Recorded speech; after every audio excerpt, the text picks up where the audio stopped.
வேத பகுதி 1 பேதுரு 3ஆம் அதிகாரம் 1 முதல் 6 வசனங்கள் முடிய. 1 பேதுரு 3ஆம் அதிகாரம். அந்தபடி மனைவிகளே, உங்கள் சொந்த புருஷர்களுக்கு கீழ்ப்படிந்திருங்கள்.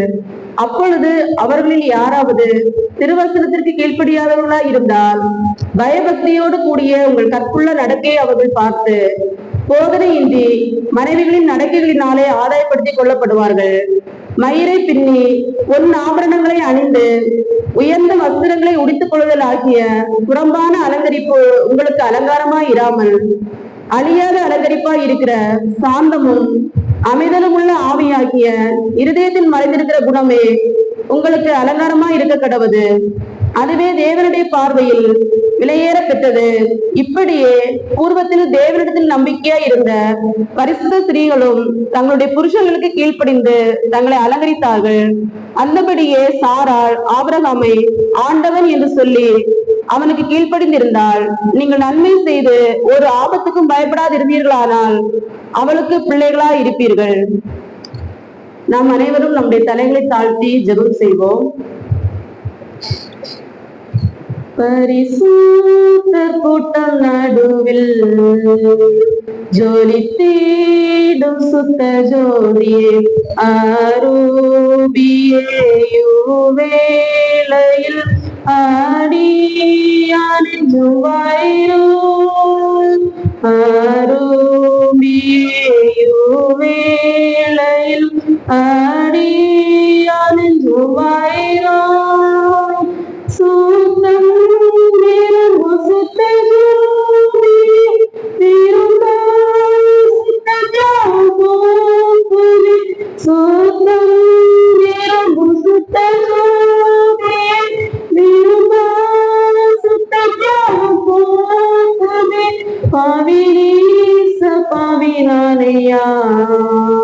தேவா இரக்கம் செய்ய மாட்டீரோ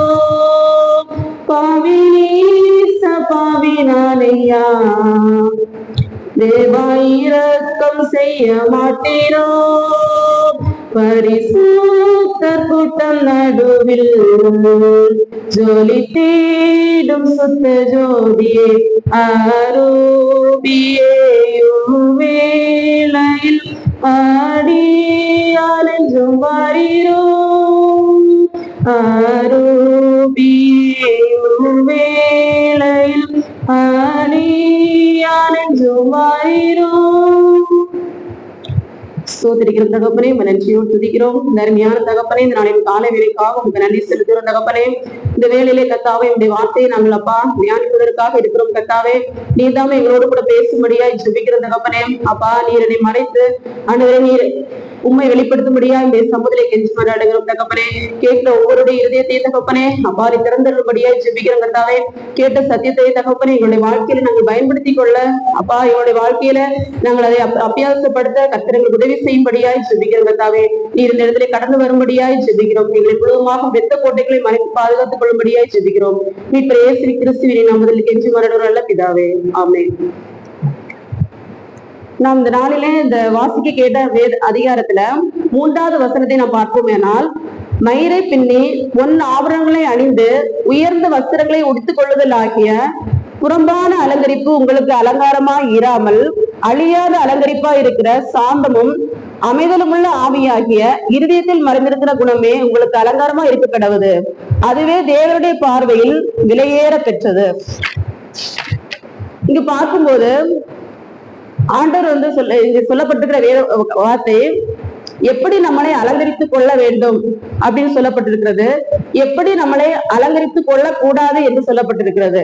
முதலாவது பார்ப்போமானால் நம்ம எப்படி நம்மளை அலங்கரிக்க கூடாது அப்படின்னு நம்ம பார்ப்போமானால், மயிரை பின்னி, முதலாவது மயிரை பின்னி, 2வது பொன் ஆபரணங்களை அணிந்து, 3வது உயர்ந்த வஸ்திரங்களை உடுத்துக் கொள்ளுதல்.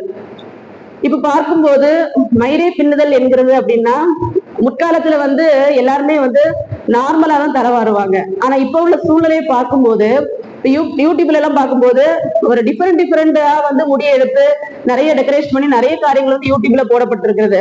அதை பார்த்து கொண்டு நம்முடைய ஜெனரேஷன்ஸ் வந்து எல்லாரும் என்ன பண்றாங்க, எப்பொழுதுமே வந்து என்ன பண்றாங்க, டிஃபரெண்டா நம்ம என்ன பண்றோம், நம்மள டெக்கரேஷன் பண்ணி கொள்ளுகிறோம். ஆனா ஆண்டவர் வந்து இந்த இடத்துல சொல்லி இருக்கிறாரு, மயிரை பின்னுதல் வந்து நீங்க மயிரை பின்னுதல்னால உங்களை வந்து அலங்கரிக்க வேண்டாம் அப்படின்னு சொல்லி இருக்கிறாரு. இரண்டாவதாக பொன் ஆபரணங்களை அணிந்து, இப்போ வந்து நம்ம என்ன பண்றோம் அப்படின்னா, ஏதாவது கிறிஸ்துமஸ் ஏதாவது முக்கியமான நிகழ்ச்சிகள் வரும்போது நம்ம என்ன பண்றோம் அப்படின்னா, நமக்கு இருக்கிற எல்லா வந்து ஜுவல்ஸையும் நம்ம என்ன பண்றோம் அப்படின்னா அணிந்து கொண்டு நம்மளை வந்து டெக்கரேஷன் பண்ணி நம்மளை வந்து அழகாக்கி கொள்ளுகிறோம்.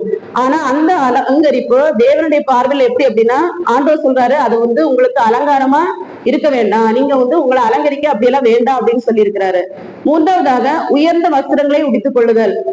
எப்பொழுதுமே நம்ம வந்து ஏதோ ஒரு ஃபங்க்ஷன் வந்துச்சுன்னா நம்ம என்ன பண்றோம் அப்படின்னா, ரொம்ப காஸ்ட்லியான ட்ரெஸ் எடுத்து நம்மள வந்து என்ன பண்றோம், நம்ம டெக்கரேஷன் பண்ணி கொண்டிருக்கிறோம். ஆனா ஆண்டவர் வந்து அந்த அலங்கரிப்பை வந்து அவர் என்ன பண்றாரு, விரும்பவில்லை.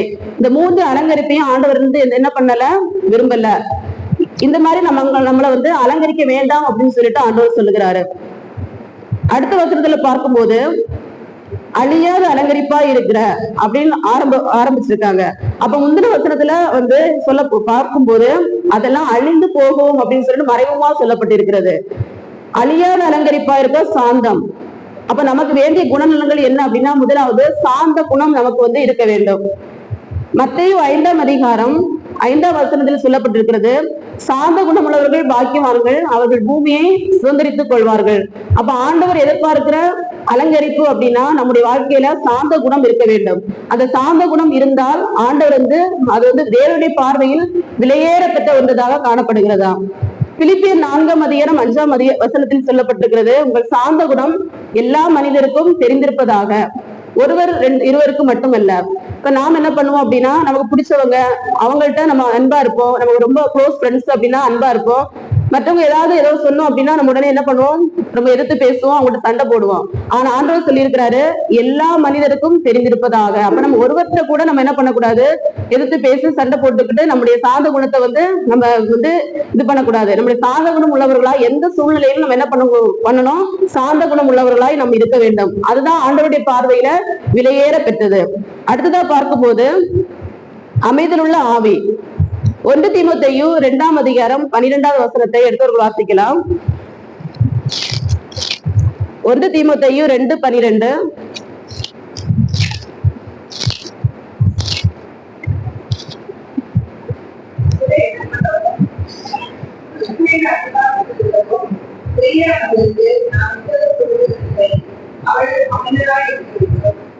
இங்க பார்க்கும்போது முந்தின வருஷத்துல பார்க்கும்போது ஸ்திரீயானவள் எல்லாவற்றிலும் அடக்கமுடையவளா இருந்து அமைதலோடு கற்றுக்கொள்ள கடவுள், உபதேசம் பண்ணவும் புருஷன் மேல் அதிகாரம் செலுத்தவும் ஸ்திரீயானவளுக்கு நான் உத்தரவு கொடுக்கறதில்லை, அவள் அமைதலா இருக்க வேண்டும்.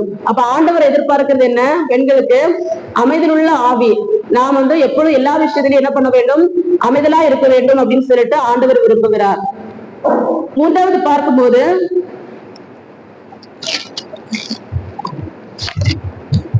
1 பேதுல பார்க்கும்போது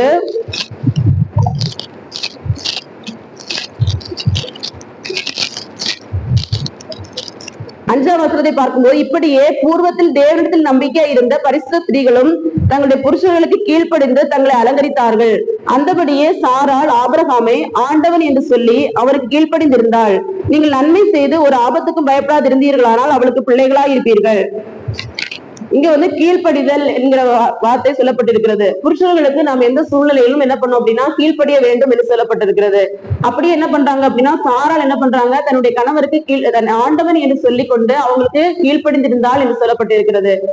இப்ப எக்ஸாம்பிள் பார்க்கும்போது எஸ்தர் 1ஆம் அதிகாரத்துல ஒரு காரியம் சொல்லப்பட்டிருக்கிறது. அகாஸ்வேரு ராஜா என்ன பண்ணுவார் அப்படின்னா, தன்னுடைய மனைவியாகிய வஸ்தியை வந்து அழைத்து அனுப்புவாங்க. அப்போ அந்த வஸ்தி என்ன பண்ணுவாங்க அப்படின்னா வரமாட்டாங்க. வராத உடனே அகாஸ்வேரு ராஜா என்ன பண்றாங்க அப்படின்னா, வஸ்தி வந்து என்ன நான் கூப்பிட்டதுக்கு வரல, அதனால இந்த விஷயம் எல்லாருக்குமே தெரிஞ்சு அப்படின்னா எல்லாருமே என்ன பண்ணுவாங்க, தன்னுடைய புருஷர்களுக்கு கீழ்ப்படிய மாட்டாங்க அப்படின்னு சொல்லிட்டு எந்த வீட்டுக்கும் புருஷன் தான் தலைமையா இருக்க வேண்டும் என்று சொல்லிட்டு ஒரு ஆர்டர் போடுவாங்க. அந்த வசதியை வந்து தள்ளிட்டு லாஸ்ட்ல அடுத்து என்ன பண்ணுவாங்க, எஸ்தர் என்கிறவங்க என்ன பண்ணுவாங்க, தன்னுடைய மனைவியாகிய ராஜஸ்ரீயாக மாட்டுவார். அப்போ கீழ்ப்படிந்திருந்தா அந்த வசதி வந்து தன்னுடைய கணவருக்கு கீழ்ப்படிந்திருந்தா அவளுக்கு ராஜ மேன்மை கிடைத்திருக்கும். ஆனா அவங்க என்ன பண்றாங்க அப்படின்னா, புருஷனை மதிக்காம சொல்றது கேட்காம இருந்ததுனால தன்னுடைய ராஜஸ்திரி என்கிற பட்டத்தை இழந்து எஸ்தர் வந்து அந்த இடத்துல வந்து ராஜாத்தியாக கொண்டு வரப்படுகிறாள். ஆனா இங்க சொல்லப்பட்டிருக்கிறது கீழ்ப்படிதல் என்பது ஒரு அலங்கரிப்பு. உலகத்துல பார்க்கும்போது அநேக பேர் வெளியில சொல்லுவாங்க, அதாவது நானும் படிச்சிருக்கிறேன், நானும் சம்பாதிக்கிறேன், நான் ஏன் வந்து புருஷனுக்கு கீழ்ப்படியணும், நான் சொல்றதெல்லாம் கேட்க மாட்டேன், நான் சொல்றதை அவங்க கேட்கணும்னு சொல்லிட்டு நிறைய பேர் வந்து சண்டை போட்டிருக்காங்க. அது வந்து அடிமைத்தனம் அப்படின்னு சொல்லிட்டு மற்றவங்க சொல்றதை கேள்விப்பட்டுக்கிறோம். ஆனா இங்க பார்க்கும்போது புருஷர்களுக்கு கீழ்ப்படுதல் என்பது அது வந்து அலங்காரம் அப்படின்னு சொல்லப்பட்டிருக்கிறது. அப்ப நம்ம என்ன பண்ணோம், வேதத்தின்படி பார்த்தோம் அப்படின்னா புருஷர்களுக்கு நம்ம கீழ்ப்படிய வேண்டும். அநேக காரியங்கள் இப்போ நிறைய உலகத்துல வந்து நிறைய காரியங்கள் என்ன நடக்குது அப்படின்னா டைவர்ஸ் என்கிறது நிறைய நடந்து கொண்டிருக்கிறது. இப்ப இந்த அகாஸ்பியர் ராஜா அந்த விஷயத்தை நம்ம பார்க்கும்போது கீழ்ப்படியாததுனாலதான் வஸ்தி வந்து என்ன பண்றாங்க, அந்த ராஜஸ்திரி மேன்மையில இருந்து அவங்க விளக்கப்படுறாங்க. அப்ப நிறைய காரியங்கள் நடக்கிறதுக்கு காரணம் என்ன அப்படின்னா நம்ம புருஷர்களை மதிக்காததுனாலையும் புருஷர்களுக்கு கீழ்ப்படியாதனாலதான் இந்த உலகத்துல வந்து அநேக காரியங்கள் டைவர்ஸ் என்கிற காரியத்தை நோக்கி கொண்டிருக்கிறது. எவ்வளவு சூழ்நிலை இருந்தாலும் ஆண்டவர் சொல்லி இருக்கிறாரு, முதலாவது ஆதாம் உருவாக்கப்பட்டால், இரண்டாவது தான் ஏவாள் உருவாக்கப்பட்டாள். அப்ப நான் எப்பொழுதுமே வந்து என்ன பண்ணுவோம் அப்படின்னா புருஷர்களுக்கு நம்ம கீழ்ப்படிய வேண்டும் என்று சொல்றது வேதத்துல வந்து சொல்லி இருக்குது. அப்ப நாம் அலங்கரிக்க வேண்டிய விஷயங்கள் என்னன்னா சாந்தம், அமைதியிலுள்ள ஆவி, கீழ்ப்படிதல் இருக்க வேண்டும். அடுத்த 4வது 1 தீமோத்தேயு 2ஆம் அதிகாரம் 9-10 வசனங்களை வாசிக்கலாம். 1 தீமோத்தேயு 2:9-10.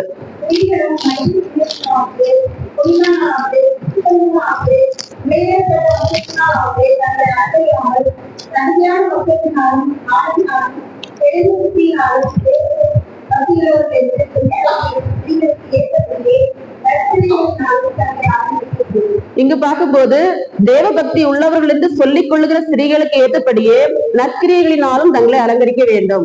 அப்ப நம்முடைய அலங்காரம் என்ன, நற்கிரியைகள். நம்ம செய்கிற நற்கிரியைகள் தான் ஆண்டவர் வந்து அலங்காரம் அப்படின்னு சொல்லி இருக்கிறது. அப்ப நம்ம என்ன பண்ண வேண்டும் அப்படின்னா நற்கிரியைகள், ஆண்டவருக்கு பிரியமான காரியங்களை நம்ம செய்வதனால நம்மளை என்ன பண்ணலாம், அலங்கரித்துக் கொள்ளலாம். சங்கீதம் 96ஆம் அதிகாரம் 8-9 வசனங்களை வாசிக்கலாம். சங்கீதம் 96:8-9.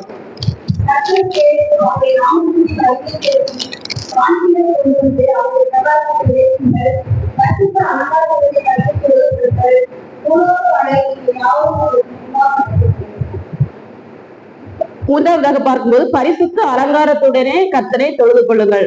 முதலாவது நாம் எப்படி நம்மளை அலங்கரிக்க கூடாது என்று பார்த்தோம். அடுத்ததாக எப்படி நம்மளை அலங்கரித்துக் கொள்ள வேண்டும் என்று பார்த்தோம். ஆண்டவர் விரும்புகிற அலங்காரம் என்ன அப்படின்னா பரிசுத்த அலங்காரம். பரிசுத்த அலங்காரத்துடனே கர்த்தரை தொழுது கொள்ளுங்கள். அப்ப நம்ம ஆண்டவருடைய சமூகத்துல நம்ம வரும்போது அதுக்கு முந்தின வசனத்தை பார்க்கும்போது கர்த்தருக்கு மகிமையை செலுத்த வேண்டும். நம்ம உள்ள வரும்போதே நம்ம என்ன பண்ணோம் அப்படின்னா ஆண்டவருடைய மகிமை நம்ம செலுத்திக் கொள்ள வேண்டும்.